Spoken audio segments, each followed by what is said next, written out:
tulid uued inimesed neile ja olemasolevad töötajad ei teadnud, et kas nad peaksid tere ütlema või politsei kutsuma, et kes see uus inimene on.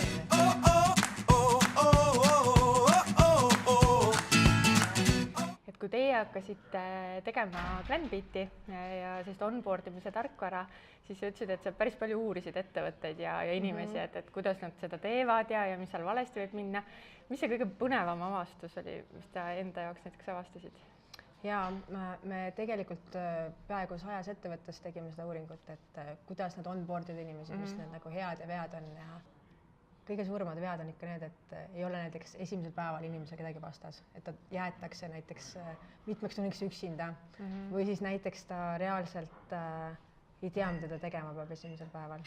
Üks ettevõte kirjeldas väga täpselt, et vahel tulid uued inimesed neile ja olemasolevad töötajad ei teadnud, et kas nad peaksid tere ütlema või politsei kutsuma, et kes see uus inimene on, et teda nagu ei olnud eelnevalt tutvustatud.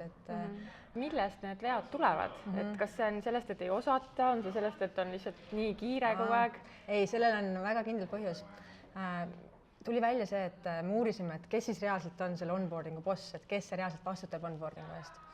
Ja päris paljud ettevõtted nagu on pannud selle vastutuse HR-juhile, aga HR-juhid tegelevad 1-2 päeva uue töötajaga ja ülitihti siis lükkavad nad tiimijuhile, et tiimijuht tegeleks. Aga kuna tiimijuht on see, kes tegelikult selle inimesega jääb nagu pikemaks kokku, et siis hea praktika ongi see, et see tegelik vastutaja selle inimese eest on tiimijuht, et tema vastutab selle eest, et ta on esimesel päeval kohal, kuhu sinna tuleb ja tema vastutab selle eest, et see kalender oleks täidetud ja kõige suurem inimeste kukkumine on ära esimese 4 kuu jooksul ja 40% inimestest, kes üldse tööle tulevad, lähevad ära esimese 6 kuu jooksul ja see on väga suur protsent. See on päris suur protsent tõesti. Kas see on Eestis nii? See on ülemaailmne uuring ja see on päris suur kulu. Tegelikult mõtle, kui sa selle kulu saaksid kokku hoida. Hästi hea soovitus nendele, kes onboardivad inimesi, on see, et anna inimesele juba esimesel päeval või hiljemalt esimesel nädalal selline asi, mis on kindel tööülesanne, mille ta teeb otsast lõpuni ära täiesti ise ja tal tekib see eduelamus. Sellepärast, et kui tal tekib see eduelamus juba esimestel päevadel, siis ta asetab seda uut infot, mida ta saab palju paremini õigetesse sahtlitesse ja ta palju parema meelega kuulab ja paneb tähele ja saab aru, et ta on vajalik. Ilmselt on olemas selline ideaalne nagu onboardingu case, et kus kõik asjad nagu lähevad hästi ja inimene saavutab selle, et temast hakkab juba mingit kasu olema ja väärtuslooma hästi kiiresti. Kas oskad näiteks välja tuua 3 asja, mis peab väga õigesti minema, et see juhtuks? Ja kõige olulisem on see, et ootused oleks õigesti jagatud. Et mis asjad on töötaja enda ootused, milliste ootustega ta tuli, mida ta tahab seal saavutada, kelleks ta saada tahab, kui ta suureks saab ja kuidas ta näeb nagu ettevõtte rolli selles tema enda teekonnal. Ja teine pool on kindlasti ka tööandja pool, et mida tema ootab temalt.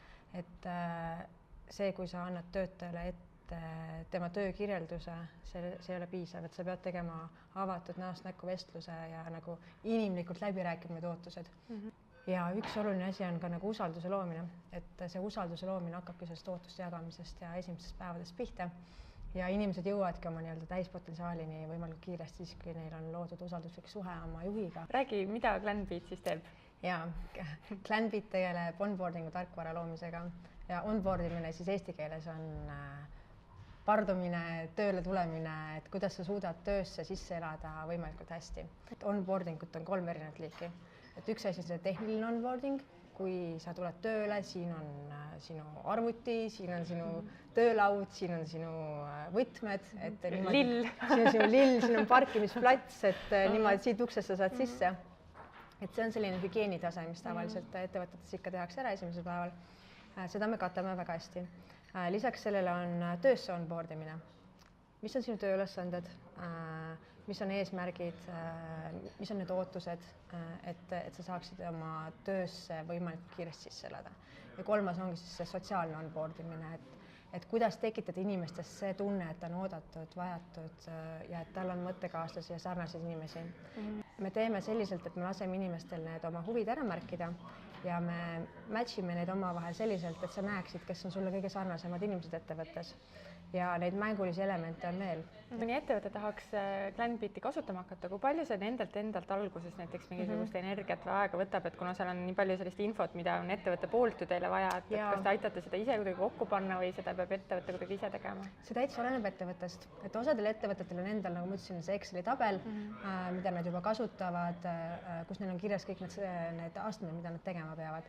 Selle puhul on hästi kerge, nad lihtsalt võtavad selle Exceli tabeli, löövad selle Glenbeati sisse ja see on kohe automaatselt automatiseeritud, et kõik uued töötajad siis saavad selle kogemuse osaliseks.